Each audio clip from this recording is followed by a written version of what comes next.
ಓಂ ಸದ್ಗುರುನಾಥ ಶರಣಂ ಜಯ ಜಯ. ಓಂ ಸಚ್ಚಿದಾನಂದ ಶರಣಂ ಜಯ ಜಯ. ಎಲ್ಲರಿಗೂ ನನ್ನ ನಮಸ್ಕಾರಗಳು. ಜ್ಞಾನೇಶ್ವರಿ ಗೀತಾಮೃತ.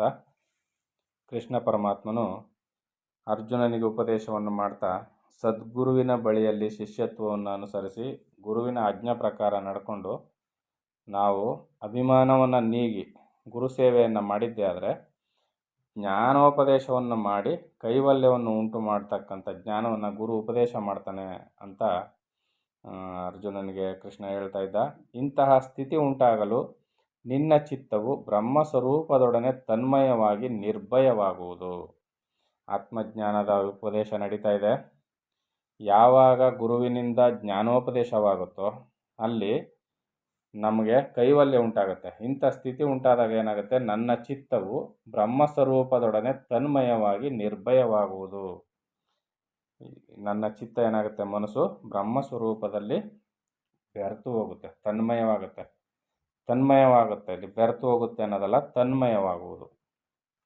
ತನ್ಮಯವಾಗೋದು ಅಂದರೆ ತಾನೇ ತಾನಾಗಿರ್ತದೆ. ಈ ಕಡೆ ಅಜ್ಞಾನದಲ್ಲಿ ಸಿಕ್ಕಾಕೊಂಡು ನಾನು ಜೀವನು ಅಂತ ಇರ್ತದೆ. ಈಗ ತನ್ಮಯತೆಯನ್ನು ಹೊಂದ್ತದೆ. ನಾನು ಇದಾಗಿದ್ದೀನಿ, ನಾನು ಇದಂತ ಅನ್ಕೊಬಿಟ್ಟಿದ್ದೆ ಅಂತ ತನ್ನ ಸ್ಥಿತಿಯನ್ನು ತಾನು ತಿಳ್ಕೊಳ್ತದೆ. ಈ ಸ್ಥಿತಿಯು ಪ್ರಾಪ್ತವಾಗಲು ನಿನ್ನ ಸಮೇತ ಸಕಲ ಜೀವರನ್ನು ನನ್ನ ಸ್ವರೂಪದಲ್ಲೇ ಅಖಂಡ ರೂಪದಿಂದ ನೋಡಬಲ್ಲೆ. ಯಾವಾಗ ಆ ಸ್ಥಿತಿ ಬರುತ್ತೆ, ಈ ಸ್ಥಿತಿ ಪ್ರಾಪ್ತಿಯಾಗಲು ಯಾವಾಗ ಅಜ್ಞಾನ ಅಳೆದು ಹೋಯ್ತೋ, ನಾನೇ ಪರಮಾತ್ಮನೆಂಬ ಸ್ಥಿತಿ ಪ್ರಾಪ್ತವಾಯಿತೋ ಒಬ್ಬ ವ್ಯಕ್ತಿಗೆ, ಆಗೇನಾಗುತ್ತೆ, ನಿನ್ನ ಸಮೇತ ಹೇಳ್ತಾ ಇರೋದು ಕೃಷ್ಣ, ನಿನ್ನ ಸಮೇತ ಅರ್ಜುನ ಸಕಲ ಜೀವರನ್ನು ನನ್ನ ಸ್ವರೂಪದಲ್ಲಿ ಅಖಂಡ ರೂಪದಿಂದ ನೋಡಬಲ್ಲೆ. ಕೃಷ್ಣನನ್ನು ಏನು ನೋಡ್ತಾ ಇದೆಯೋ ಅರ್ಜುನ, ನಿನ್ನನ್ನು ಕೃಷ್ಣನಾಗಿಯೇ ನೋಡ್ತೀಯ, ನನ್ನನ್ನು ಕೃಷ್ಣನಾಗಿ ನೋಡ್ತೀಯ, ಸಕಲ ಜೀವರಾಶಿಗಳನ್ನೂ ಕೃಷ್ಣಮಯವಾಗಿ ನೋಡ್ತೀಯ. ಅಂದರೆ ಬ್ರಹ್ಮಸ್ವರೂಪವಾಗಿಯೇ ನೋಡ್ತೀಯ. ಆಗ ನಿನ್ನ ಕಣ್ಣಿಗೆ ಏನು ಕಾಣ್ತದೆ, ನಾನು ಸಹಿತ ಸರ್ವ ಜಗತ್ತು ಬ್ರಹ್ಮಮಯವಾಗಿದೆ, ನಾನು ಸಹಿತ ಸರ್ವ ಜಗತ್ತು ಬ್ರಹ್ಮರೂಪವಾಗಿದೆ, ನಾನು ಸಹಿತ ಸರ್ವ ಜಗತ್ತು ಬ್ರಹ್ಮಸ್ವರೂಪವಾಗಿದೆ. ಇಂಥ ಸ್ಥಿತಿಯನ್ನು ತಲುಪ್ತೀಯ ಅರ್ಜುನ. ಅರ್ಜುನ, ಈ ರೀತಿ ಸದ್ಗುರುವಿನ ಕೃಪೆ ಉಂಟಾಗಲು ಆ ಕ್ಷಣದಲ್ಲಿಯೇ ಹೃದಯದಲ್ಲಿ ಜ್ಞಾನ ಸೂರ್ಯನು ಉದಯಿಸಿ ಅಜ್ಞಾನವೆಂಬ ಮೋಹಾಂಧಕಾರವು ತಾನಾಗಿಯೇ ದೂರವಾಗುವುದು. ಅರ್ಥ ಆಗ್ತದೆ ಅಲ್ವಾ? ಯಾವಾಗ ಈ ರೀತಿಯ ಜ್ಞಾನ ಬಂತೋ ಆಗ ಅಜ್ಞಾನವೆಲ್ಲ ನಾಶವಾಗುತ್ತೆ, ಮೋಹ ಹೊರಟೋಗುತ್ತೆ, ಸಹಜವಾದ ಸುಖ ತಾನಾಗಿ ಪ್ರಾಪ್ತಿಯಾಗುತ್ತೆ. ಹೇ ಅರ್ಜುನ, ಈ ಜ್ಞಾನವಾಗುತ್ತಲೇ ಒಂದು ವಿಲಕ್ಷಣ ಶಕ್ತಿಯು ಜನಿಸುವುದು. ಯಾವಾಗ ಆತ್ಮಜ್ಞಾನ ಉಂಟಾಯಿತೋ ಆಗ ಒಂದು ವಿಲಕ್ಷಣವಾದ ಶಕ್ತಿ ಉತ್ಪತ್ತಿಯಾಗುತ್ತಂತೆ, ಒಂದು ವಿಲಕ್ಷಣವಾದ ಶಕ್ತಿಯು ಜನಿಸುವುದು.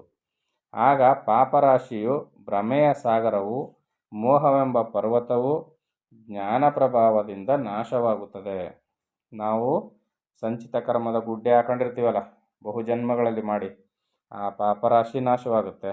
ಭ್ರಮೆಯ ಸಾಗರ ಅಂದರೆ ಇಲ್ಲಿ ಸಾಗರ ಅಂದರೆ ಬಹು ವಿಸ್ತಾರವಾದ ಒಂದು ನೀರಿನ ರಾಶಿ, ಜಲರಾಶಿ. ಈ ಭ್ರಮೆ ಅಂತಕ್ಕಂಥದ್ದು ಕೂಡ ಅದಕ್ಕಿಂತ ದೊಡ್ಡದೆ. ಯಾಕಂದರೆ ನಮಗೆ ಒಂದೆರಡು ರೀತಿಯ ಭ್ರಮೆ ಅಲ್ಲ, ಈ ಭ್ರಮಾಸಾಗರದಲ್ಲಿ ನಾವು ಎಷ್ಟು ತೇಲಿ ಮುಳುಗಿ ಹೇಳ್ತಾ ಇದ್ದೀವಿ ಅಂದರೆ, ಭ್ರಮೆಯಿಂದ ನಮ್ಮನ್ನು ಬಿಡಿಸ್ಲಿಕ್ಕೆ ಜ್ಞಾನಿಯಾದ ಗುರು ಬಹಳ ಸರ್ಕಸ್ ಮಾಡಬೇಕು. ಯಾಕಂದರೆ ನಮಗೆ ಭ್ರಮೆ ಹಿಡಿದಿರೋ ಭ್ರಮೆ ಬಿಡೋದಿಲ್ಲ ನಮಗೆ. ಆದ್ದರಿಂದ ಈ ಜ್ಞಾನವಾದಾಗ ಭ್ರಮೆಯ ಸಾಗರವು, ಮೋಹವೆಂಬ ಪರ್ವತವು, ಪರ್ವತ ಅಂದರೆ ಮಹಾ ಭಾರವಾದದ್ದು, ಬಹಳ ಕಠಿಣತಮವಾದದ್ದು ಈ ಮೋಹ ಅಂತಕ್ಕಂಥದ್ದು. ಇದೇನಾಗುತ್ತೆ, ಜ್ಞಾನದ ಪ್ರಭಾವದಿಂದ ನಾಶವಾಗ್ತದೆ. ಈ ಸುಜ್ಞಾನಕ್ಕೆ ಯಾವ ಉಪಮಾನವನ್ನು ಕೊಡಲಿ? ಇಂಥ ಸುಜ್ಞಾನಕ್ಕೆ ಯಾವ ಉಪಮಾನವನ್ನು ಕೊಡೋದು? ಉಪಮಾನ ಅಂದ್ರೇನು?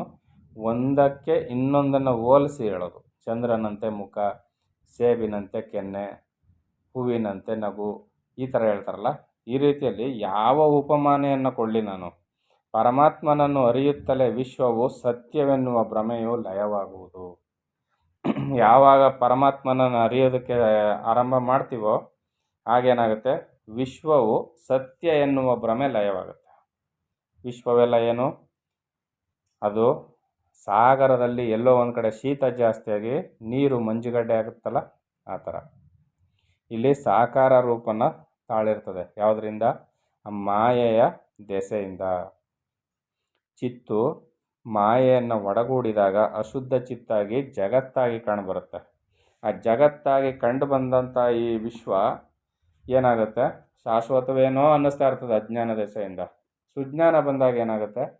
ಕೇವಲ ಸ್ವಲ್ಪ ಹೊತ್ತು ಮಾತ್ರ ಇದು ಕಾಣಿಸ್ತದೆ, ಮತ್ತು ಇದು ಇಲ್ಲವಾಗತ್ತೆ, ಇದ್ರ ನಿಜ ರೂಪ ಅಲ್ಲ ಅನ್ನೋ ಸತ್ಯ ನಮಗಾಗ ಅರ್ಥ ಆಗತ್ತೆ. ಪರಮಾತ್ಮನನ್ನು ಅರಿಯುತ್ತಲೇ ವಿಶ್ವವು ಸತ್ಯವೆನ್ನುವ ಭ್ರಮೆಯು ಲಯವಾಗುವುದು. ಲೋಕದಲ್ಲಿ ಜ್ಞಾನಕ್ಕೆ ಸಮವಾದ ಎರಡನೆಯ ವಸ್ತುವನ್ನು ಕಾಣೆನು. ಈ ಜ್ಞಾನಕ್ಕೆ ಸಮವಾದ ಇನ್ನೊಂದು ವಸ್ತು ಇದ್ದಿದ್ರೆ ಜ್ಞಾನಕ್ಕೆ ಇಷ್ಟು ಮಹತ್ವ ಬರ್ತಾ ಇರಲಿಲ್ಲ. ಅರಿಯುತ್ತೆ. ಅದರಿಂದ ಇದು ಜ್ಞಾನಕ್ಕೆ ಜ್ಞಾನವೇ ಸರಿಸಾಟಿ ಲೋಕದಲ್ಲಿ. ಇದು ನಿನ್ನ ಮನಸ್ಸಿನಲ್ಲಿರುವ ಅಜ್ಞಾನ ತಿಮಿರವನ್ನು ನಾಶಪಡಿಸುವುದು. ಹೇ ಅರ್ಜುನ, ನಿನ್ನ ಮನಸ್ಸಿನಲ್ಲಿ ಸಂದೇಹವನ್ನು ಧರಿಸದಿರು. ಈಗ ಅಮೂಲ್ಯವಾದ ಜ್ಞಾನವೆಂಬ ನಿಜ ತತ್ವವನ್ನು ಹೇಳುವೆನು. ಈ ಜ್ಞಾನವೆಂಬ ನೌಕೆಯು ಪಾಪವೆಂಬ ಸಾಗರವನ್ನು ಬಹು ಸುಲಭದಿಂದ ದಾಟಿಸುವುದು. ಈ ಜ್ಞಾನವೆಂಬ ದೋಣಿ ಇದೆಯಲ್ಲ, ಅದು ಈ ಪಾಪವೆಂಬ ಸಾಗರವನ್ನು ಬಹು ಸುಲಭದಿಂದ ದಾಟಿಸ್ತದಂತೆ. ಅಂದರೆ ಕೃಷ್ಣ ಇನ್ನೂ ಜ್ಞಾನೋಪದೇಶವನ್ನು ಶುರು ಮಾಡೇ ಇಲ್ಲ. ಅದರ ಏನೇನು ಮಾಡ್ತದೆ, ಹೇಗಿರ್ತದೆ ಅಂತ ಮಾತ್ರ ಹೇಳ್ತಾ ಇದ್ದಾನೆ. ಈಗ ನಾನು ಹೇಳ್ತೀನಿ ನಿನಗೆ ಕೇಳು ಅರ್ಜುನ ಅಂತ ಮುಂದುವರಿಸ್ತಾ ಇದ್ದಾನೆ. ಪ್ರಳಯಾಗ್ನಿಗೆ ಸಿಕ್ಕಿದ 3 ಲೋಕಗಳು ಭಸ್ಮವಾಗಿ ಹೋಗುವಂತೆ ಹೊಗೆಯಂತೆ ಆರಿ ಹೋಗುತ್ತವೆಂದ ಮೇಲೆ ಅದರ ಮುಂದೆ ಸಾಧಾರಣವಾದ ಮೋಡಗಳು ನಿಲ್ಲಬಲ್ಲವ. ಪ್ರಳಯಾಗ್ನಿಗೆ ಸಿಕ್ಕಿದ 3 ಲೋಕಗಳು ಭಸ್ಮವಾಗಿ ಹೊಗೆಯಂತೆ ಆರೋಟೋಯ್ತವಂತೆ. ಅಂಥದ್ರಲ್ಲಿ ಅದ್ರ ಮುಂದೆ ಸಾಧಾರಣವಾದಂಥ ಮೋಡಗಳು ಏನು ನಿಲ್ತವ? ಇಂತಹ ಅಗ್ನಿಗೆ ವಾಯುವಿನ ಸಹಾಯವು ದೊರೆತರೆ ಮೊದಲೇ ಅಗ್ನಿ ಜೋರಾಗಿ ಉರಿತಾ ಇರ್ತದೆ. ಅದ್ರ ಜೊತೆಗೆ ಗಾಳಿನೂ ಸೇರ್ಕೊಂಡು ಬೀಸಿದ್ರೆ ಏನಾಗುತ್ತೆ? ಎಂತಹ ಸಮುದ್ರದ ಜಲವಾದರೂ ಕಿಂಚಿತ್ತು ಉಳಿಯದಂತೆ ಇರಬಲ್ಲದು. ಜೋರಾಗಿ ಉರಿತಾ ಇರೋ ಬಡಬಾಗ್ನಿ ಜೊತೆ ಗಾಳಿನೂ ಸೇರ್ಕೊಬಿಟ್ರೆ ಸಮುದ್ರದ ನೀರೆಲ್ಲವನ್ನು ಬತ್ತಿಸ್ಬಿಡ್ತದಂತೆ. ಈ ರೀತಿಯಲ್ಲಿ ಹೀಗಿರುವಲ್ಲಿ ತೃಣಕಾಷ್ಟಾದಿಗಳು ಅದನ್ನು ಸಹಿಸಬಲ್ಲವ. ಸಮುದ್ರದ ನೀರನ್ನೇ ಒಣಗಿಸ್ಬಿಡುವಷ್ಟು ಶಕ್ತಿ ಗಾಳಿ ಮತ್ತು ಬೆಂಕಿಗಿರಬೇಕಾದ್ರೆ ಇನ್ನು ತೃಣಕಾಷ್ಟಾದಿಗಳು, ಹುಲ್ಲು, ಕಡ್ಡಿ, ಸೌದೆ, ಇವುಗಳೆಲ್ಲ ಯಾವ ಮೂಲೆ? ಇದರಂತೆ ಜ್ಞಾನಾಗ್ನಿಗೆ ಸಿಕ್ಕಿದ ಕರ್ಮಗಳು ಬಂದರೂ ಉಳಿಯದಂತೆ ಭಸ್ಮವಾಗಿ ಹೋಗುತ್ತವೆ. ಯಾವಾಗ ಆತ್ಮಜ್ಞಾನ ಪ್ರಾಪ್ತಿ ಆಯಿತೋ ಆವಾಗೇನಾಗುತ್ತೆ? ಈ ಕರ್ಮಫಲಗಳೆಲ್ಲವೂ ನಿಶ್ಶೇಷವಾಗಿ ಭಸ್ಮ ಆಗಿಬಿಡ್ತವೆ, ಏನೂ ಉಳಿಯೋದಿಲ್ಲ. ಚೆನ್ನಾಗಿ ವಿಮರ್ಶೆ ಮಾಡಿ ನೋಡಿದರೆ ಏನಾಗುತ್ತೆ ಅಂದರೆ, ಜ್ಞಾನಕ್ಕೆ ಸಮವಾದ ಪವಿತ್ರ ವಸ್ತುವು ಮತ್ತೆಲ್ಲಿಯೂ ದೊರೆಯಲಾರದು. ಇದು ಮನಸ್ಸಿನ ಮಾಲಿನ್ಯವೆಲ್ಲವನ್ನು ನಾಶಪಡಿಸಿ ಪರಿಶುದ್ಧಗೊಳಿಸುವುದು. ಇದು ಜಗತ್ತಿನಲ್ಲೇ ಸರ್ವೋತ್ಕೃಷ್ಟವಾದ ವಸ್ತುವು. ಯಾವುದು? ಜ್ಞಾನ. ಇದಕ್ಕೆ ಸಮವಾಗಿ ಉಪಮಾನವನ್ನು ಕೊಡಲು ಮತ್ತಾವ ವಸ್ತುವು ದೊರೆಯುವುದಿಲ್ಲ. ಸೂರ್ಯನಲ್ಲಿ ಪ್ರತಿಬಿಂಬವಿರಬಲ್ಲದೆ. ಸೂರ್ಯನಲ್ಲಿ ಪ್ರತಿಬಿಂಬ ಕಾಣಿಸ್ತದ? ಯಾಕಂದರೆ ಸೂರ್ಯನ ಬೆಳಕಿನ ಪ್ರಖರತೆ ಆ ರೀತಿಯಲ್ಲಿ ಇರ್ತದೆ. ಪ್ರತಿಬಿಂಬ ಎಲ್ಲಿಂದ ಬರಲಿಕ್ಕೆ ಸಾಧ್ಯ? ಆಕಾಶವನ್ನು ಕಂಕುಳಿನಲ್ಲಿ ಬಂಧಿಸಬಹುದೇ? ಆಕಾಶದ ವಿಸ್ತಾರವನ್ನು ಅದು ಎಲ್ಲಿ ಕೊನೆ ಆಗುತ್ತೆ ಅಂತ ಇವತ್ತವರೆಗೂ ಯಾವ ವಿಜ್ಞಾನಿಯೂ ಕಂಡುಹಿಡಿದಿಲ್ಲ. ಜ್ಞಾನಿಗಳಿಗೆ ಮಾತ್ರ ಗೊತ್ತಿದೆ. ಅದರಿಂದ ಅಂಥ ಆಕಾಶವನ್ನು ಕಂಕುಳಿನಲ್ಲಿ ಸುತ್ತಿಟ್ಕೊಳಕ್ಕಾಗತ್ತಾ? ಇದರಂತೆ ಜ್ಞಾನಕ್ಕೆ ಸಮಾನವಾದ ಉಪಮಾನವು ಸಿಕ್ಕಬಲ್ಲದೆ, ಅಂದರೆ ಎಲ್ಲಿಯೂ ಸಿಕ್ಕದಿಲ್ಲ ಅಂತ ಅರ್ಥ. ಅಮೃತದ ಸ್ವಾದವು ಹೇಗಿದೆ ಎಂದರೆ ಅಮೃತಮನವಾಗಿದೆ ಎಂದೇ ಹೇಳಬೇಕು. ಅಮೃತದ ರುಚಿ ಹೇಗಿದೆಯಪ್ಪ ಅಂದರೆ ಅದು ಅಮೃತಮಯವಾಗಿಯೇ ಇದೆ ಅಂತ ಹೇಳಬೇಕು. ಯಾಕಂದರೆ ಅದನ್ನು ಸವಿದವನಿಗೆ ಗೊತ್ತು. ಇದರಂತೆ ಜ್ಞಾನಕ್ಕೆ ಸಮಾನವಾದ ವಸ್ತುವು ಜ್ಞಾನವೇ ಎನ್ನಬೇಕು. ಇನ್ಯಾವುದನ್ನು ಉದಾಹರಣೆ ಕೊಡೋದಕ್ಕೆ ಆಗೋದಿಲ್ಲ. ಇನ್ನಾವ ಉಪಮಾನಗಳನ್ನು ಕೊಡಲಾಗುವುದಿಲ್ಲ. ಇನ್ನು ಜ್ಞಾನವನ್ನು ವರ್ಣಿಸತೊಡಗಿದರೆ ಶಬ್ದಗಳಿಗೂ ಅಸದಳವಾದುದರಿಂದ ನಮ್ಮ ಯೋಚನೆಯೆಲ್ಲ ವ್ಯರ್ಥವಾಗುವುದು.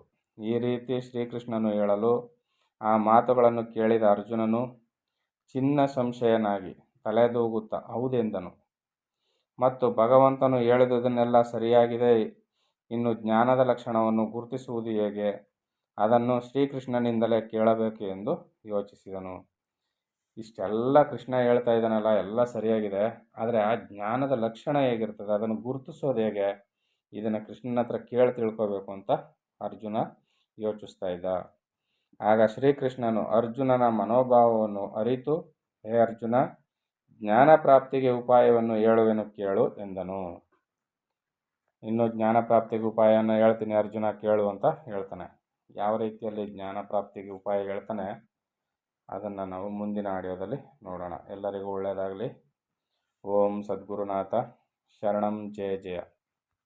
ಓಂ ಸಚ್ಚಿದಾನಂದ ಶರಣಂ ಜಯ ಜಯ. ಹರಿ ಓಂ ತತ್ಸತ್. ಹರಿ ಓಂ ತತ್ಸತ್. ಹರಿ ಓಂ ತತ್ಸತ್.